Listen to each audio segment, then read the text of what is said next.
प्रभु की कृपा कितनी बड़ी होती है, आज इस वीडियो में आप लोग जानेंगे कि प्रभु पर हमेशा भरोसा और हमेशा विश्वास रखना चाहिए। प्रभु क्या नहीं कर सकते, राजा को रंक और रंक से राजा हमारे प्रभु बना सकते हैं। जगन्नाथ वो चाहे तो वो क्या नहीं कर सकते। आज मैं आपको एक एग्जाम्पल के माध्यम से बताऊंगा, इस वीडियो को पूरा सुनिएगा। आप लोगों ने अपने जीवन काल में सांप सीढ़ी का खेल तो खेला ही होगा, मैंने भी खेला है। आप लोगों ने सांप सीढ़ी का खेल तो खेला ही होगा। आप लोग जानते हैं कि सांप सीढ़ी का खेल कैसा है। आप स्क्रीन पे देख भी रहे होंगे कि सांप सीढ़ी की खेल किस प्रकार है। गोटियां होती हैं, चाहे एक बंदा खेले, 2, 3, 4 सब खेलते हैं। और उसमें जो डाइस होता है, सारा काम डाइस का होता है। अब डाइस में 1 से लेके 6 तक नंबर होते हैं, वो चारों तरफ घूमे हुए होते हैं। अब यहाँ काम करती है कृपा, आपकी नसीब। अगर प्रभु की कृपा आपके पास हुई तो आपका 1 नंबर आ जाता है, जिससे आपकी गोटी खुल जाती है। गोटी खुलने के बाद आप सबसे पहले आगे जाते हैं। अब प्रभु की कृपा कब काम करती है? अगर आप पर प्रभु की कृपा है तो आप गोटी के खुलते ही सीधे एक लंबी वाली सीढ़ी पर छलांग लगाएंगे और सीधे पूरी बाधाओं से छुटकारा पाकर आप लोग सीधे अपने लक्ष्य तक पहुंच जाएंगे।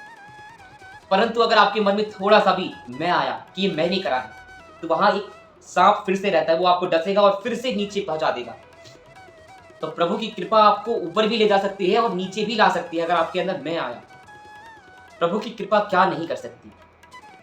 अगर जगन्नाथ चाहें तो आपको सब कुछ दे सकते हैं। ब्रह्मा जी ने लिख दिया कि आज आपके साथ ये होगा, आप ये बनेंगे, आप इस कंपनी में जॉब करेंगे, आप ऐसा करेंगे। अगर प्रभु की कृपा है आप पर, आपका भजन इतना प्रबल है, तो ब्रह्मा जी का लिखा हुआ भी कोई अगर बदल सकता है तो वो जगन्नाथ के हाथ में है, वो गिरधर गोपाल के हाथ में है, जगतपति के हाथ में है। ब्रह्मा के लिखे हुए को भी मिटा सकते हैं, वह प्रभु के अंदर सामर्थ्य है। भक्तों का कभी अहित नहीं हो सकता। भक्तों की वाणी, संतों की वाणी को पूरा करने के लिए भगवान ने अपने आप को मिथ्या साबित करा। जैसे महाभारत काल में भीष्म पितामह ने प्रतिज्ञा ली थी कि मैं अर्जुन को मार दूंगा, और वही प्रतिज्ञा ली थी भगवान श्री कृष्ण ने कि मैं शस्त्र नहीं उठाऊंगा। पर देखिए, भीष्म पितामह का वचन रखने के लिए भगवान श्री कृष्ण ने अपना वचन मिथ्या कर दिया। भगवान ने सुदर्शन चक्र उठाया और भीष्म पितामह की तरफ फेंका। मतलब अपने भक्तों का वचन मिथ्या ना हो, चाहे उनके लिए प्रभु को अपने वचनों को मिथ्या करना पड़े। तो ये हमारे प्रभु की कृपा है। प्रभु जब भक्तों पर कृपा करते हैं तो असीम कृपा करते हैं, असीम।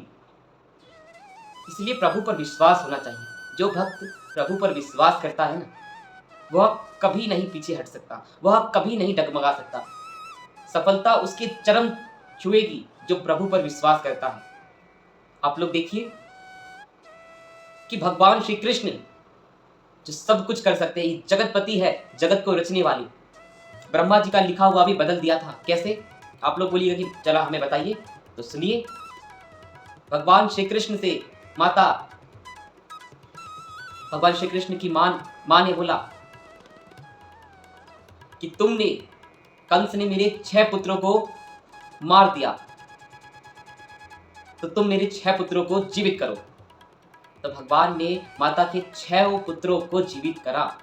और वहीं पर जहां पर भगवान श्री कृष्ण पढ़ने गए थे, उज्जैन में सांदीपनि जी के आश्रम में, तो वहां गुरु माँ के पुत्र जो 20 साल पहले समुद्र में डूबकर मर गया था, उसको भी जीवित करा था। माता ने कहा कि प्रभु, आपको मेरे पुत्र को जीवित करना होगा, आप जगतपति हो, आप सब कर सकते हो, सर्व सामर्थ्यवान हो, मुझे मेरे पुत्र को दीजिए। तो वहां पुत्र को दिया। तो भगवान क्या नहीं कर सकते, ये बोलिए। देखिए, जो भगवान पर विश्वास करता है, आपका विश्वास नहीं डगमगाना चाहिए। संकट आएंगे पर विश्वास नहीं डगमगाना चाहिए। वो परीक्षा है आपकी, परीक्षा में पास होइए और अपना सर्टिफिकेट लेके जाइए। सर्टिफिकेट क्या? प्रभु की कृपा। प्रभु की कृपा जब होगी तो जो गरीब सुदामा जो थे, वो गरीब थे, निर्धन थे, जब प्रभु की कृपा हुई तो सीधे उनको छोटा मोटा राज्य नहीं दिया, डायरेक्ट ही एक सुदामापुरी लोक बना दिया, वहां राज्य करो।